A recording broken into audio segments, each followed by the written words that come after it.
Well, everyone, I've been talking about so much about Apple and iPhones that I have to go bring it back to my Android gang, and more specifically the Samsung Galaxy S10e. And here's the thing, okay, this year Samsung did a good thing and a bad thing. Okay, the good thing, Galaxy S20 lineup, great.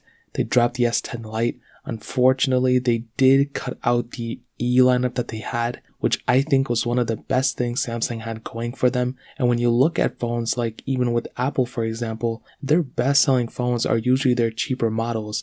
And with Samsung, they're totally flipping that model. They're trying to get more people to buy the more expensive ones, and they're not really offering a more budget model. They did last year with the S10e, and almost every single time I talk about it, almost every single time I make a video about it, these are usually the most viewed S lineup phones that I usually do. And that tells to me that a lot of people are wanting to watch these because they care about the cheaper models. The S20s and all those, I mean, those are great phones too, but there's something about these E lineup that these cheaper models that a lot of people like. And I still think the original Galaxy S10e is still an amazing pickup in 2020. I think it's completely worth it. The price tag of it, which I've hit on before, really isn't even that expensive either. I mean, we're talking $350 for this specific model, which is a very good price to pay for a phone. You compare that to a lot of other brand new phones, and it really doesn't get much better than that, to be honest. And I will find the cheapest one on Amazon and link it down in the description below so you guys can get it from there and help support the channel at the same time. Now, like I stated before, the screen is still great, that 1080p panel.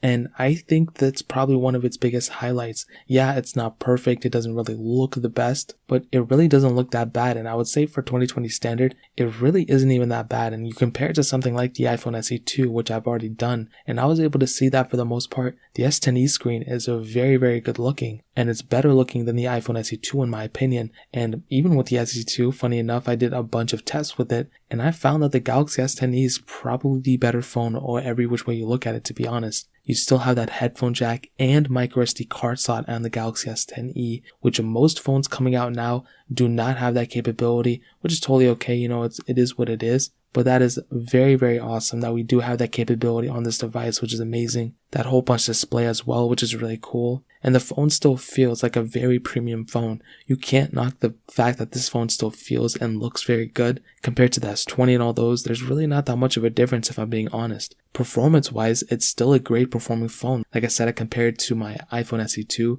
and found that for the most part, the S10e was able to keep up. Sometimes there were some glitches here and there, but it was a very good performing phone. I really had no complaints about it. And every time I mess with the S10e, every time I make a video about it, anytime like that, it is a very good performing phone, and I really have nothing to complain about. And even going on with the camera, I mean, we still have that dual camera setup on the back, and a lot of people say that it's still a tremendous camera, and I agree. It's a very good camera setup. You have that 12 megapixel wide-angle lens and 16 megapixel ultra-wide sensor. You can do 4K at 60 on it, and for the most part, yeah, it would have been cool if it had a telephoto or whatever, but I think it's a good camera for sure, and even in 2020 it still holds up. You have that 10 megapixel front facing camera, which you can do 4K at 60 on that front camera as well, which is another humongous feature. You have that type of capability on this device, which is really, really awesome. Not a lot of phones have that type of camera setup on the front, which is so cool. And definitely, I mean, when you end it off with the battery life on this device is way better than you might think. It has a 3100 mAh battery, and I even compared it to the SE2, which is probably one of its biggest competitors as of this point. And I was able to see, for the most part, anytime I tested anything, I was doing some app opening and all that stuff, the Galaxy S10e